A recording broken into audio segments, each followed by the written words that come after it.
Hello and welcome to another episode of Morgan's Pop Talks, breaking down the latest in reality TV and pop culture. We have a lot to discuss today. Of course, the season finale of Summer House in the Valley. Also, if you watched the TikTok docu-series, Dancing for the Devil, everyone's talking about that. We're going to get into it. A lot of good stuff for you today. But of course, the top of the show rant comes first. I'm getting ready for my Wife-elorette. In fact, if you're listening to this on Thursday, I'm probably already en route to the Wife-elorette, going down to Florida for a little weekend with the girls, going to Tampa. I'm trying to be excited. I am excited about it, but I struggle a lot with bride guilt, and I don't really know that I've heard people talk about it. Like, I've heard people talk about what you have to pay for as a bride and how horrific it is, and like how, you're just struggling to not go into debt to have a wedding. But I'm more so dealing with the fact that I have such overwhelming guilt about other people paying for things for me. Do you get what I'm saying? Like, I have been trying so hard to look forward to this trip, and I am, but I'm also like, my sister has a family that she needs to feed. And, not that I'm making her go to Florida, but I just feel guilty about that. And I'm really struggling with it, you guys. So send me some T's and P's, even though all my girls, they're so great. They're like, Morgan, shut up. Like, we want to go. First of all, we want to break from the kids. Second of all, we're working grown adults. So like, we make money, we can spend money. I don't know why. I just can't let it go. So like I said, send some T's and P's my way that I'm actually able to relax and enjoy the weekend. It's been a crazy week, you guys. Truly, we are in Wedding 2.0 month. I'm having all of the final consultations with the DJ and the photographer and all of these things. And wouldn't you know that right when we get to Wedding 2.0 month, my husband, David, he's calling this the biggest month of his career, right? He's got something really, really important with work going on. And for the past, honestly, week, he has worked from 8 a.m. until 10 o'clock at night.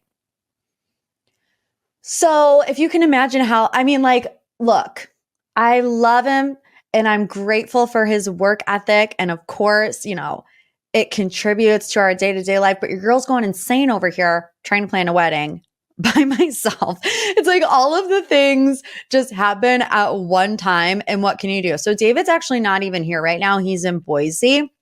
And a week before our wedding, he's going back to London for a work trip. So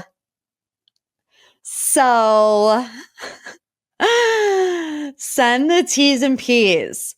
Please and thank you.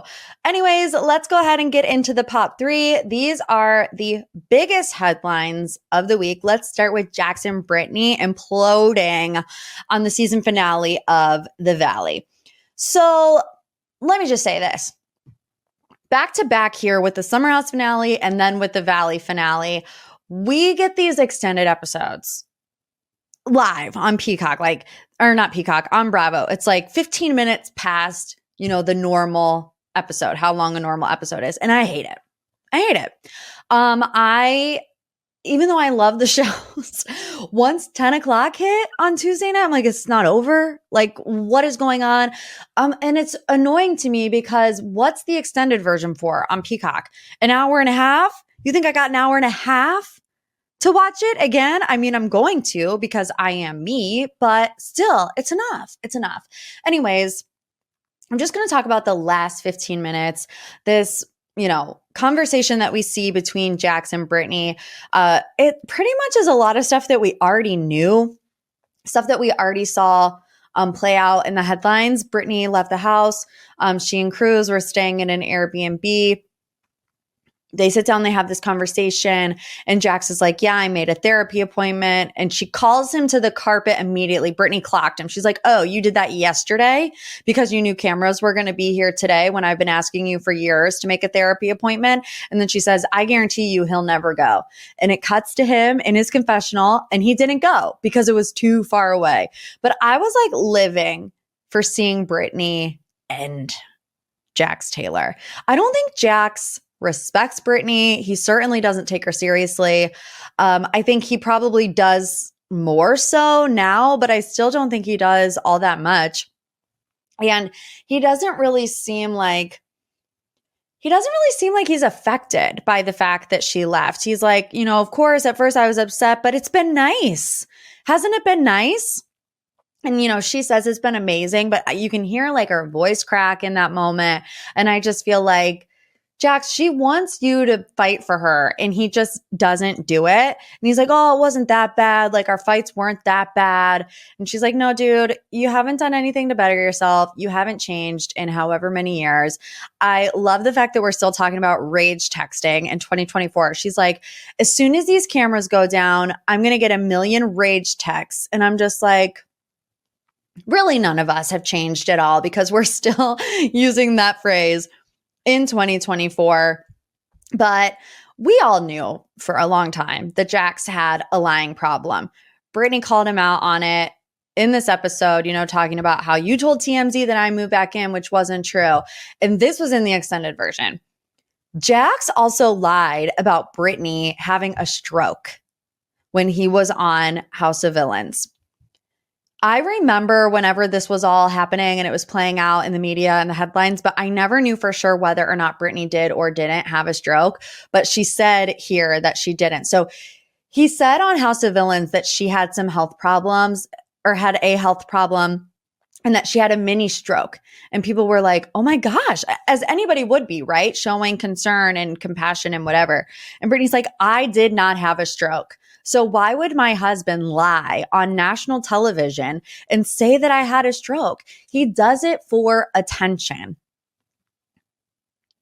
I mean, and I've been seeing this a lot. Like, Brittany knew who Jax was. I don't feel bad for Brittany.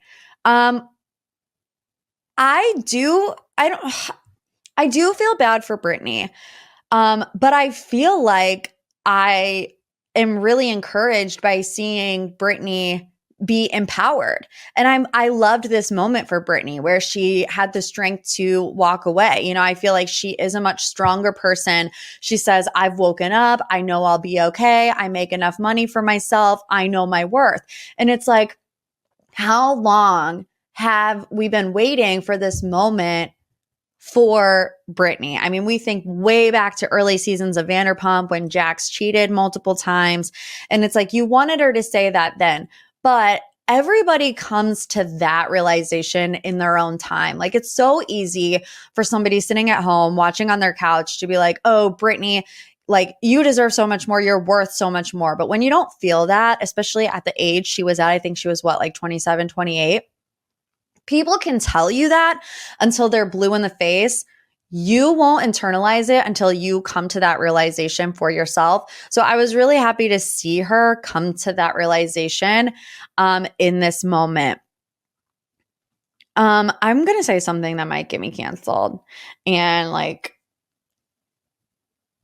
I don't know. No, listen, I'm just reminding you of something, okay? I want to take you back because once upon a time, before Brittany and Jax got married, Tom Sandoval had brought up a concern that after Jax's father passed away, Jax did this 180, was an entirely different person, and then decided that he wanted to marry Brittany.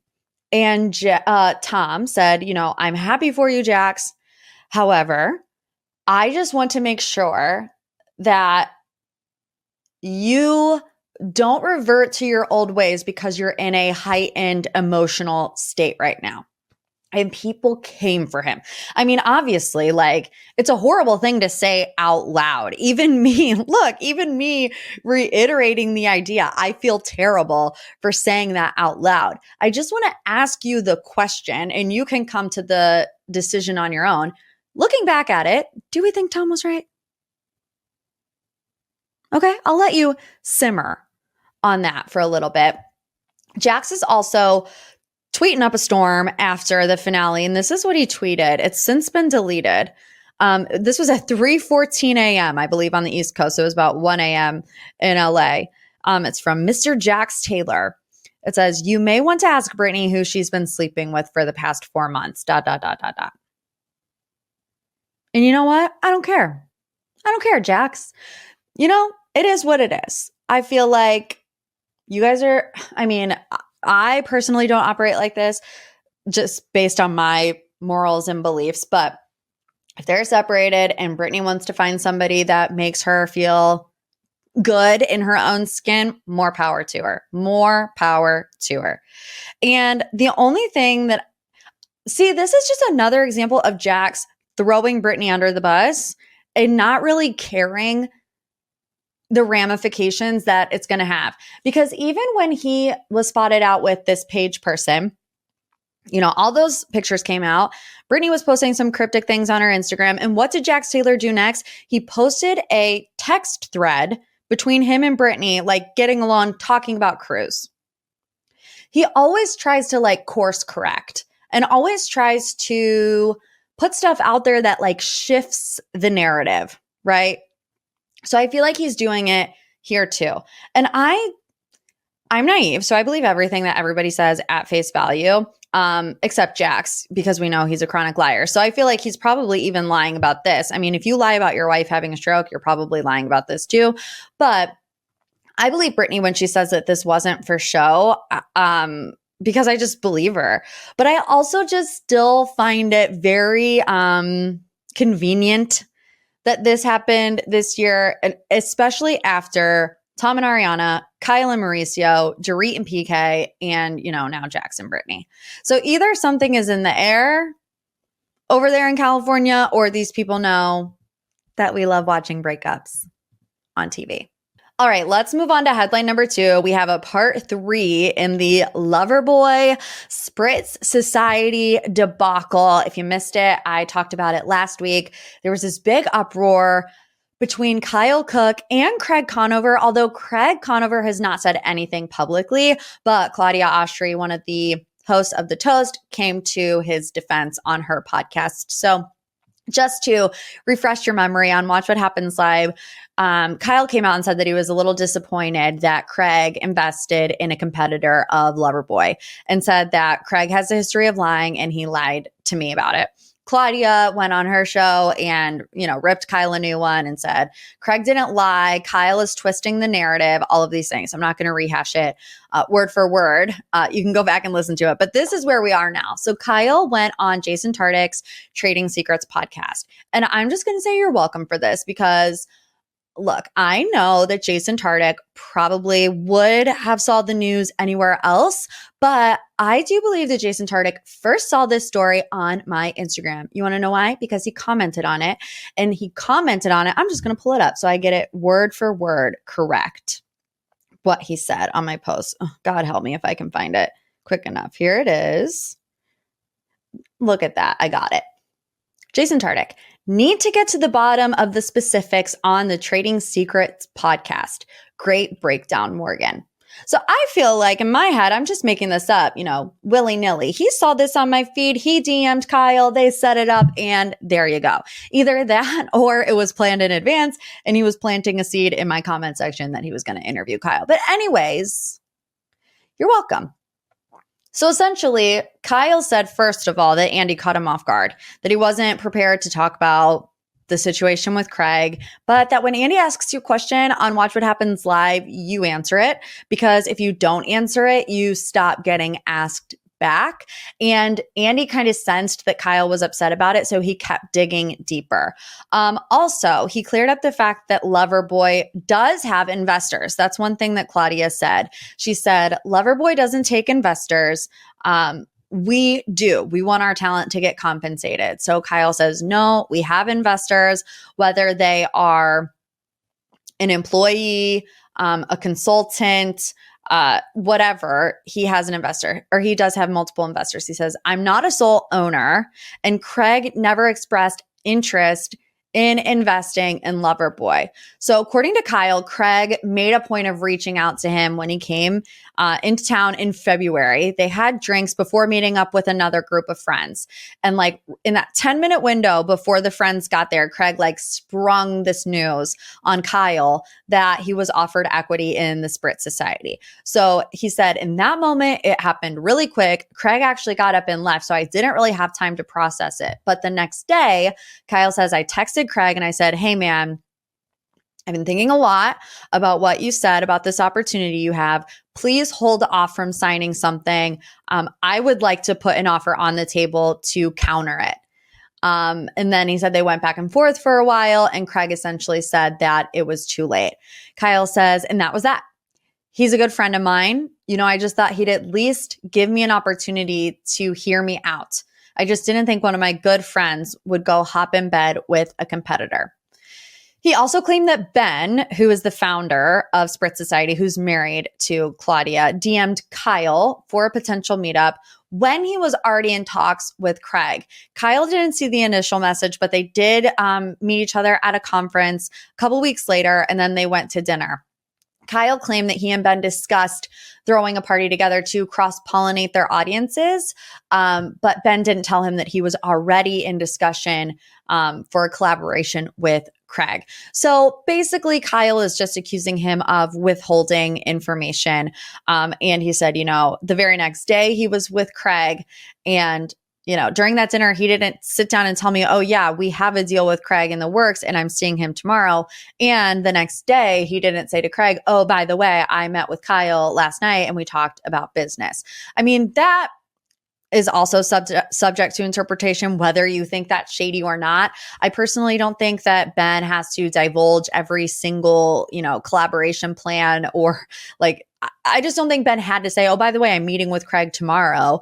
I think if I was in that position and I was there with Kyle and it's the first time that we're meeting and we're talking about cross-pollinating our audiences, I feel like it would be a natural part of the conversation to say, yeah, I am actually working on something with Craig and I am going to see him tomorrow. You know, so I mean, it's dicey, it's a little sticky, but we love the drama.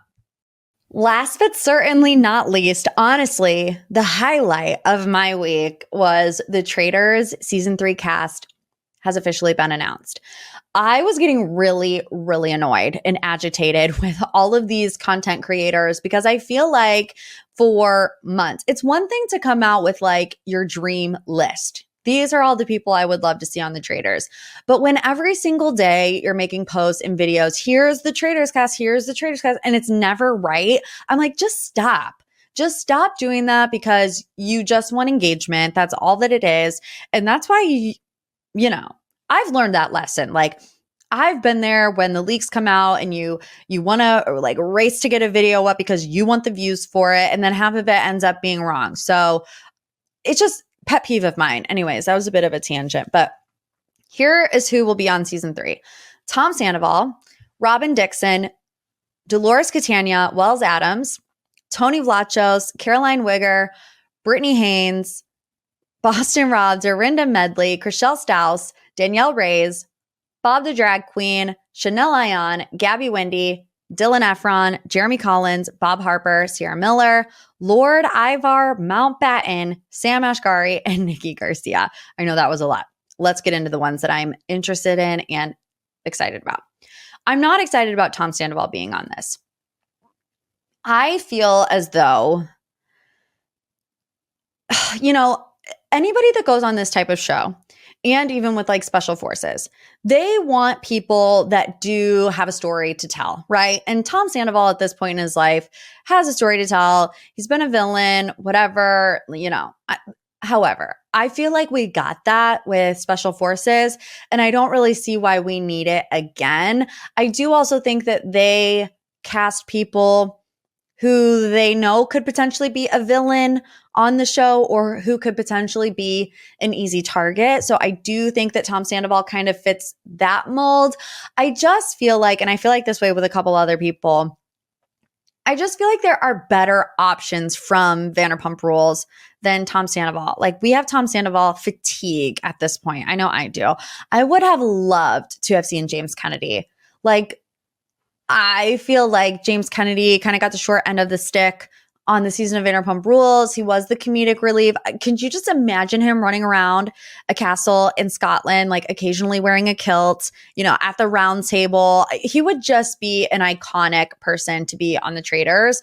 So when you pick somebody like Tom Sandoval over, honestly, even on popular opinion, even like a Lala, I think Lala would do really good on the show. I just feel like they said Tom Sandoval is a hot name right now, for good reasons and bad reasons, and we're going to get him on the show. When it comes to the housewives, it's an interesting bag, right? Robin, Dolores, Dorinda, Chanel. Did I miss any of them? No, there's other Bravo celebrities, Sierra, but okay. First of all, I don't know how much these people get paid. I can imagine that different people get paid different amounts. So, you have to take that into consideration. Like, we have a fired housewife that maybe would do it for a little less. And then you have like an iconic housewife who might do it for a little bit more money. So, you can't have like all tens across the board. I feel like Chanel Ayan. Now, I don't want to like compare her to Phaedra because there will only ever be one Phaedra when it comes to the Traitors. But I do just feel like Chanel Ayan has it in her to be a good character on the show. We didn't really go into last season thinking that Phaedra was going to be like the greatest traitor of all time, but she was. But I feel like Chanel Ayan does just have that energy where you never know what you're going to get. She has the best fashion, and I feel like we could really see some great stuff from her. I love the choices from the Survivor crew. I mean, Boston Rob, I'm obsessed. Anytime he's on the TV, I'm there. I loved him in Deal or No Deal Island. Jeremy Collins, amazing. Carolyn, also amazing. She's going to be so funny too. And which one am I missing? Oh, Tony. Hello. I mean, you have some heavy hitters here with Tony and Boston Rob. I'm just hoping that they don't, go out first. Dylan Efron, who is Zac Efron's brother. That's interesting. You have Britney Spears' ex-husband, which is going to be wild. And then I love that we're finally getting a Netflix star. I think there should be more of them. I was thinking Christine Quinn would be like iconic to be on the Traitors, but Chrishell is good too. So overall, I'm super excited. I didn't see a release date. I think they are literally just starting filming. So we'll have to wait and see. All right, let's get into the deep dive. We're going to dig. We're going to go a little deeper. We're going to talk all about the Summer House finale and the after show bombs that dropped, because there were some bombs in that after show. If you don't know, Vanderpump Rules and Summer House had after shows this season. They were on Peacock and they were on YouTube. And, a lot of times, I found the after show to be more interesting on Vanderpump Rules, but Summer House was just so good this season that the after show was equally as good. Let me start by saying this. Obviously, we're going to talk a lot about Carl and Lindsay. And anytime that I talk about Lindsay, people are like, you're so biased. I feel like I've done a pretty good job this season of not being biased, and I do have a relationship with Lindsay, but what I will tell you is that she does not expect or ever ask me to blindly defend her. And I haven't, this season. I think when she accused Carl on television of not being sober, that is something she should not have done. I really hope that she apologizes for that at the reunion. But I also just want to say that I consider Carl and I friendly acquaintances as well. So I'm not like being biased one way or another, because I've met both of them multiple times and have had conversations with both of them. So let's just get that out of the way, because I know you guys, some people, I shouldn't say all of you guys, but some people are going to DM me and whatever. That being said, I also do see a side of Lindsay that people don't see. Like, I have seen Lindsay be very caring and thoughtful and nice and kind, like in real life situations. And I feel like people automatically just always want to paint her to be the bad guy. Does she have flaws? Yes, we all do. But anyways, I just wanted to get that out in the open before I started this. But I'm still going to give you my unbiased opinions. Well, I mean, an opinion can technically be biased, but this is exactly how I feel, okay? This is exactly how I feel, regardless of if I had ever met Lindsay or Carl. Anyways, there are 3 big scenes that stick out to me in the finale. That being the conversation in the kitchen, the conversation in the apartment, and the conversation with Kyle, between Kyle and Carl. So let's start with the one in the kitchen because it's the last day of filming. You know, they're supposed to be wrapped. The vibes are high with everybody else except in the kitchen where Carl and Lindsay are seemingly having the same argument that they've had a million times. Although I wouldn't even call it an argument as much as it was like a heated discussion, right? Because I feel like Lindsay has worked on her communication because she doesn't communicate like she used to. She's a fly off at the handle, scream, yell. Like, I might be forgetting, but I can't remember one time this season where she has like yelled. Now, is she still a stern communicator? Yeah. Can she still be stubborn and maybe some would say too harsh? I think some people would be accurate in saying that depending on your personality style. Some people can take it and not think twice about it. Some people can't. So I do feel like, you know, she is communicating a little bit differently here. Kyle is eavesdropping. He like pretends that he has to poop and he's like wiping down cords for 45 minutes, eavesdropping on this conversation in eyeliner and guy liner. And honestly, it just fits the brand. But anyways, one thing that Carl says in this kitchen conversation is that it's easy for Lindsay to snap out of arguments and almost disassociate, and he can't do that. And I want you to keep that in the back of your mind because this actually comes up later in the episode in their final conversation on camera in the apartment. He doesn't like say it in those words, but he does give an example of it. And I think that this contributes a lot to the nature of their relationship. I think in general, Lindsay just gets over things easy, or maybe she just like suppresses it and moves on. I think drinking can accommodate that, you know, because you can easily forget about stuff when you like have 3 high noons and you're feeling better.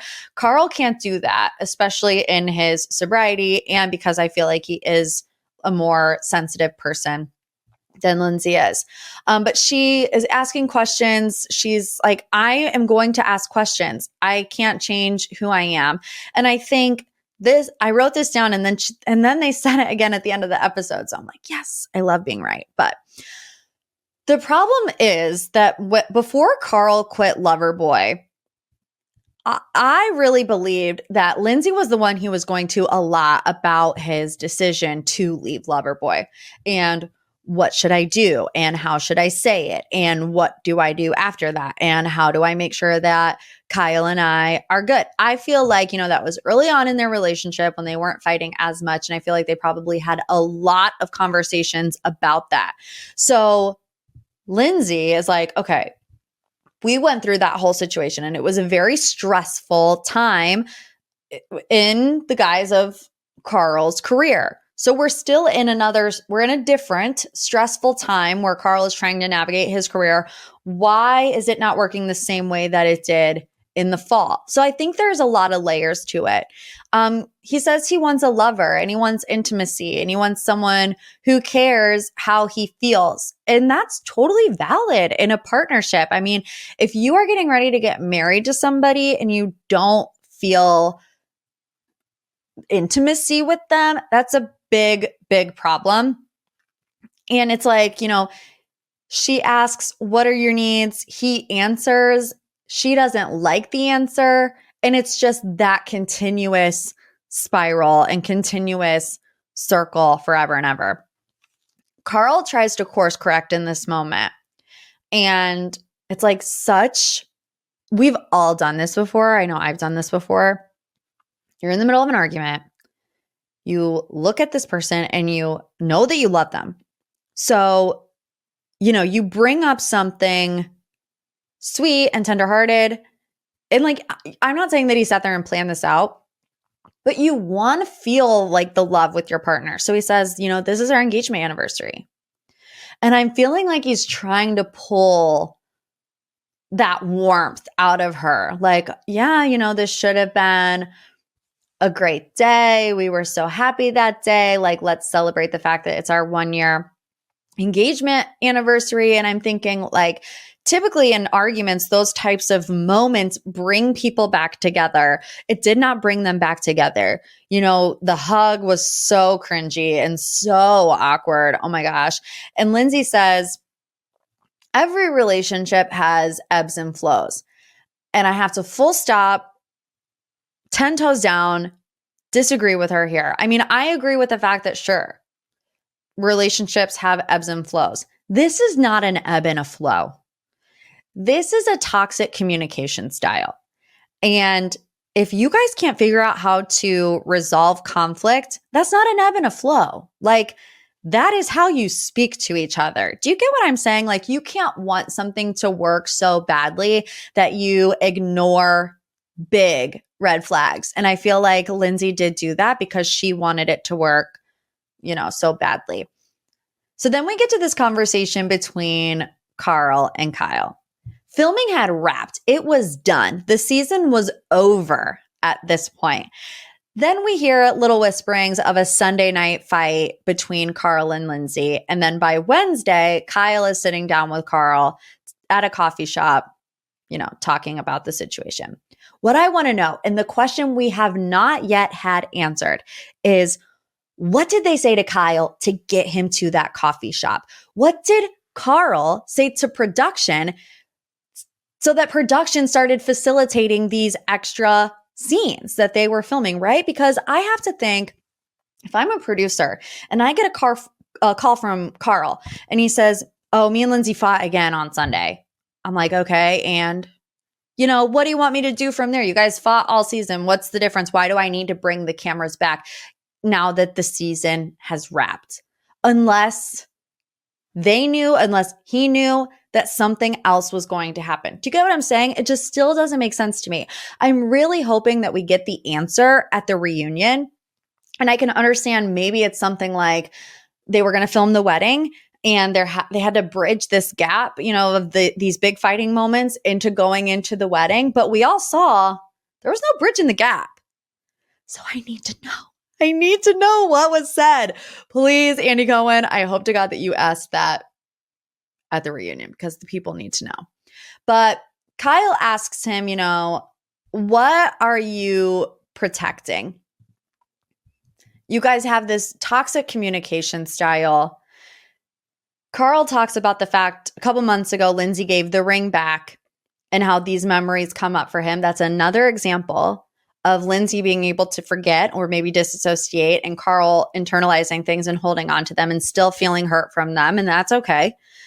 Kyle says, then, do you want to marry her? And Carl says, I don't know. Amanda later says in the episode that Kyle got a call on Tuesday night about filming something with Carl. So, I mean, we'll get more into it later, but I feel like when Lindsay says I was blindsided, I don't know necessarily if she means about the breakup, and I'll discuss more about that. But I can see a world where she was blindsided that cameras showed up to her apartment that day and then their relationship ended. Do you get what I'm saying? It's different. There is a difference. So let's go ahead and talk about the apartment conversation. She starts by saying that she doesn't want to fight and that it dawned on her that her asking questions made him feel belittled, which I have been screaming from the mountaintops all season long. That she might not even mean to come across too harsh, but sometimes she does come across as too harsh because she's just blunt. But when you have a personality type like Carl, he takes that as being condescending. And so it's like, it's so wild to look at it because you can just, like, I feel like when I'm analyzing their communication style, I'm in the therapy session with them, So anyways, he talks about how he's named all of these things and she shoots everything down. If he wants to do something in the sobriety space, he's pigeonholing himself. You're not an actor. No to the sober bar. No to the cigars.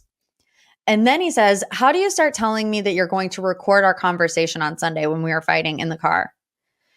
She starts to say, I felt like we need to reconnect. We needed to spend time together. And again, this is something I feel like Carl had some festering, lingering feelings on something that happened. And it comes up in this moment. And she says, in the car, I say, why did you propose to me? And he says, I don't know why I proposed to you. I should record all the nasty things you're saying to me because this is just horrible. And it's in this moment where I'm like, I have been hesitant to use the word toxic, but like, if you are threatening to record your partner or either which way, that is a sign of toxicity. And Lindsay's not the only person to do that. Carl was on the after show and he said, I have done it before. I've recorded her. I don't know if she ever admitted to recording him, but those types of things were happening in the relationship, which is not good. Carl says, Lindsay plays the victim. It's not a partnership. It's your show that I just pay rent. I feel controlled. She calls him names. I don't think you trust me. I think you think I'm going to relapse. I think you want me to relapse. We continue to trigger and hurt each other. I don't want to live like that. I don't feel comfortable getting married. I'm literally reading verbatim the things that he said. I'm going to make a point here. I'm hurt. I'm really unhappy. I don't think our communication is going to improve. At what point do you look in the mirror and go, we love each other, but this isn't working out? Okay, take it in. What part of all of that says, I just want to postpone the wedding? Because I've been seeing a lot of stuff from Paige and Carl on the after show where they both say Carl didn't even really break up with Lindsay. And Kyle said it too. Carl's not the one that pulled the plug. What part of, this is a quote, I'm not going to commit to going to couples therapy for the rest of my life. I can't live like that. And you can't either. What part of that says, let's just postpone the wedding? Right? Like, am I living in the twilight zone? I feel like it was pretty clear that Carl was ending the relationship. I don't think our communication is going to improve. At what point do you look in the mirror and go, we love each other, but this isn't working out? Sounds to me like he's breaking up with her.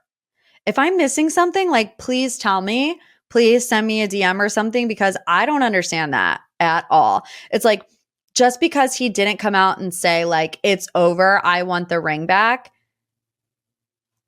I like the connect, it's just not happening. The connect is not happening. And she says, what? It sounds like your decision is already made. I don't want to beg you to be with me. And I think this stems back to her abandonment issues, which Carl brings Lindsay's abandonment issues up more in this season than he has in the past seasons. So I almost feel like the only reason why he didn't come out and say, I want to break up with you is because in the back of his mind, he knows how bad her abandonment issues are. And he didn't want her to be able to put that on me. You abandoned me. But just because he doesn't come out and say the words doesn't mean that he wasn't breaking up with her. And by the way, I don't think him ending the relationship is abandoning her. I think the relationship needed to end. But because he knew that that was a trigger for her, maybe he was more sensitive to the way that he approached that conversation because the accusation could be made. Do you get what I'm saying? Anyways, he also says, like, if she would have just said, let's work on this, I would have jumped through her arms. But to me, that doesn't feel right too. That feels like you're going into a conversation baiting her for a specific answer. And when you don't get it, you're like, I didn't call off the wedding, she did. And it's like, He literally said, I think you don't trust me. I think you think I'm going to relapse. I don't think you think I'm capable as a human being to make money. I think you think I'm sensitive and not a man. I think you think I lack confidence. I think you think I have an anger problem. What about that says, let's work it out? So I'm like, listen to me. I want to be abundantly clear. I am not coming at Carl for breaking up with Lindsay. I think they needed to end the relationship, but don't pretend like you weren't breaking up with her. You were breaking up with her. You were. Anyways, was she blindsided? This is a topic. This is a discussion. I mean, I think I'm not going to speak for her feelings because people have different feelings and people interpret situations in different ways. I mean, we all saw the season. So to use that word feels to us like a stretch to the audience. I think that maybe she was in denial.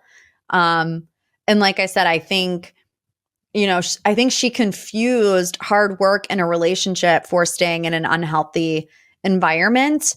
I think Lindsay can move on very easily from things, whereas other people can't. And maybe she's used to, like, it was dysfunction. Let's just be honest. I think she might be used to dysfunction and might think that that is a normal way of going through a relationship, but it's not.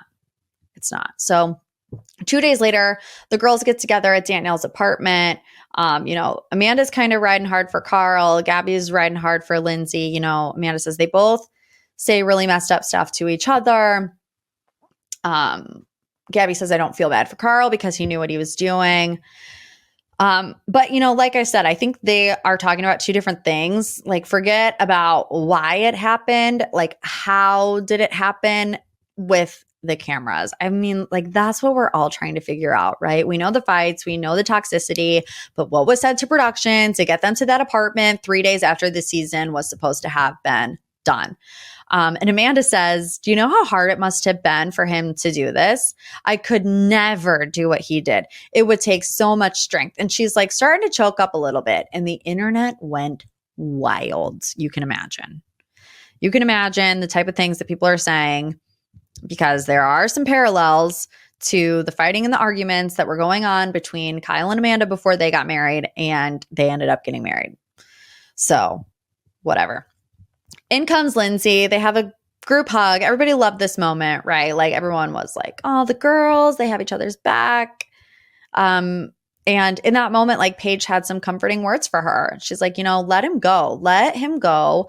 You guys clearly are meant to be for each other. The sooner you let him go, the quicker you can allow your person to actually come in and give you everything that you want in this life. And we all thought it was a great moment until we saw the after show.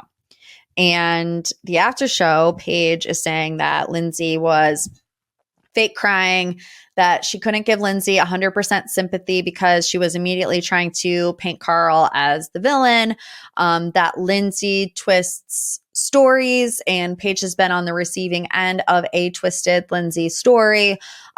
So that was that. I'm not going to take any of that away from her. I feel like she probably has been on the receiving end of a story that involves Lindsay, where they both have different perspectives of what went down. I also agree with her that, like, Carl isn't 100% the villain. I think they both contributed to an unhealthy relationship.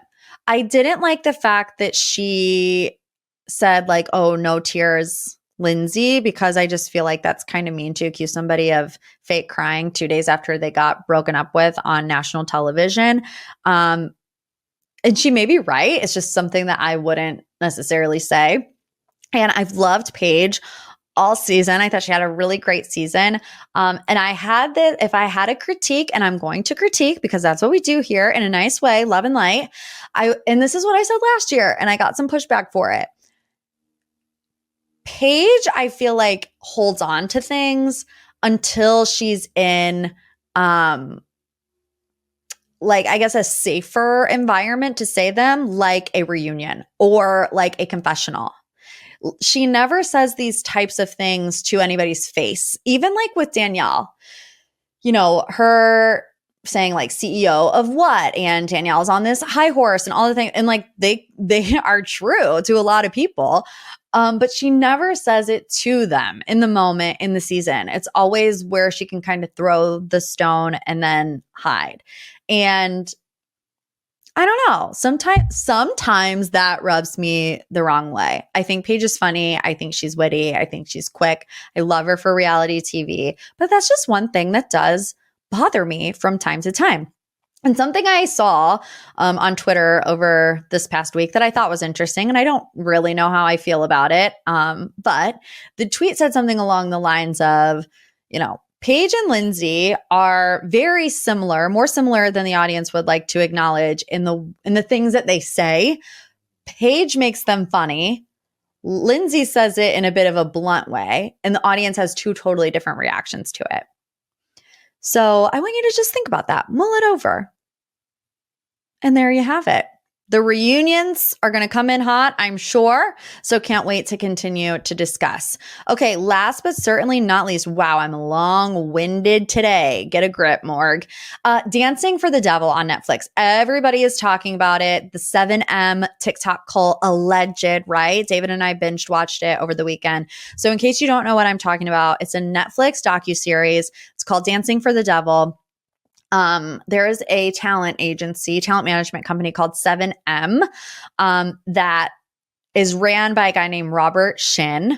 Robert Shin is also the founder of what's called Shekinah Church, which is being accused of being an alleged cult. So the Netflix documentary follows Miranda Derrick's sister, Melanie. And it's Melanie and her parents. And, Melanie and Miranda were TikTok famous together. They're sisters. They're both very talented dancers. And then all of a sudden it was just Melanie by herself and Miranda was nowhere to be found. But she started posting things by herself and with her now husband and, a bunch of other people. Long story short, I get them confused, the two M's. Melanie came out on an Instagram live one day with her parents and said, my sister is in a cult. She won't talk to us. We're trying to get her help. It's not good. You have to go watch it because it's truly insane. But, this guy, Robert Shin, he started 7M Films and it provided hairstyling and makeup and wardrobe and cameras and crews and equipment and mansion backdrops for these TikTok stars. And there's a lot of these dancers that are represented by 7M who also go to this Shekinah church. And I feel like, after the documentary was all said and done, David and I were like, wow, we think that Miranda is brainwashed and potentially in a cult. Because, documentaries, that's what they do, right? They show you one side of the story. But Miranda Derrick went on her social media and she responded to the documentary. And it was, it was a lot of her family, her mom and her dad and her sister, saying that she is in this alleged cult. So this is what Miranda said this week. Hey everyone, it's long, just bear with me. Hey everyone, just wanted to hop on here and say that I've seen the documentary. I want to start by saying that I appreciate the concern that has been expressed for my well-being. Due to pending litigation in which I am a plaintiff in a defamation lawsuit, it's not appropriate for me to comment on specific allegations, though I will state that I do not condone abuse in any way. I cannot speak for anyone else but myself. She says, I love my mom, dad, and Melanie, and they will forever be a part of my life. The truth is we just don't see eye to eye at this time. I believe that this documentary is a one-sided story. I gave my life to Jesus Christ in 2020 and asked my family for some space in the very beginning to collect my thoughts and process my new walk I wanted to take with God. I also told my sister that I wanted to continue our Wilkins Sister social media page. She logged me out of our accounts, and when I asked for access back, she denied my request. So I had no other choice but to start my own account and pursue my own career. I still have yet to receive access into our account. My family didn't honor the space I asked for, and I saw a different side of them I've never seen before.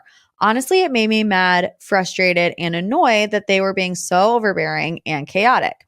She continues, in 2020, I went to Michigan to visit my family for Christmas. My papa was taken to the hospital due to medical issues. We got a phone call saying that he had a short time before he would pass. Melanie and I drove to the hospital to say our last goodbyes. Before we went into the hospital to do so, I started to pray for our papa in the car, and Melanie got offended, angry with me, and told me to stop and to never pray around her. Our papa passed away that day. So in the documentary, they also talk about how Miranda didn't go to her grandfather's funeral. They allege it's because this cult leader told her not to go. So that's kind of her bringing this back up. This is the second slide. Fast forward about a month and a half. Melanie and I were in LA, and we were about to head back to Michigan for our papa's funeral. I was at a place with my family where I felt like I was being harassed. My parents and sister are not religious. They immediately called me going to church twice a week a cult. I felt that if I went back for the funeral, they would try to keep me there and not let me come back to LA. So I told my family that I would not be going to Michigan and that I wanted to move in and begin my life with James, her husband. To keep it simple, I did not want to be around them at that time because I felt threatened by them. I'm almost done. 3 more paragraphs. I have been getting together with them over the past couple of years to make amends, move on, and work things out as a family. This documentary has created a further challenge between us as I work to overcome this public attack. No one likes to be portrayed as their brainwashed, not in control of her own life, shell of herself, human trafficked daughter, sister, when that just isn't the truth. I will add that I would have preferred that my family's circumstances remain private. I'm forced and feel like I have no other choice but to defend myself because of all this.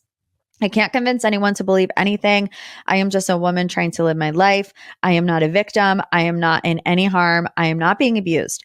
I've never asked my family or anyone else to help me in any way. Respectfully, what I choose to do with my life is up to me. As I take time to process and reflect on the situation, I would appreciate your continued support. Thank you, Miranda Derrick. Wow, I think that was the longest statement that I've ever read on the podcast, but truly just wild. I feel like I have no idea what to believe. I've seen a lot of people say online, like, you know, people who are in a cult typically don't believe that they are in a cult. But I believe that they are going to trial. Robert Shin is a part of a trial that's going to take place, I believe, in 2025.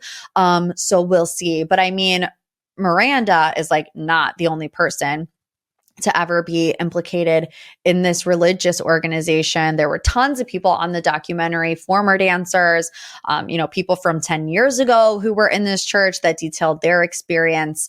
So if you haven't watched it, I highly recommend it. It's all over the place. And wow. I feel like the trial now is going to be really big. So we'll see. Anyways, I hope you guys have a fantastic rest of your week. I'm going to be laying out on the beach and eating a lot of coconut shrimp I can imagine. So I'm just going to enjoy my Wife-elorette.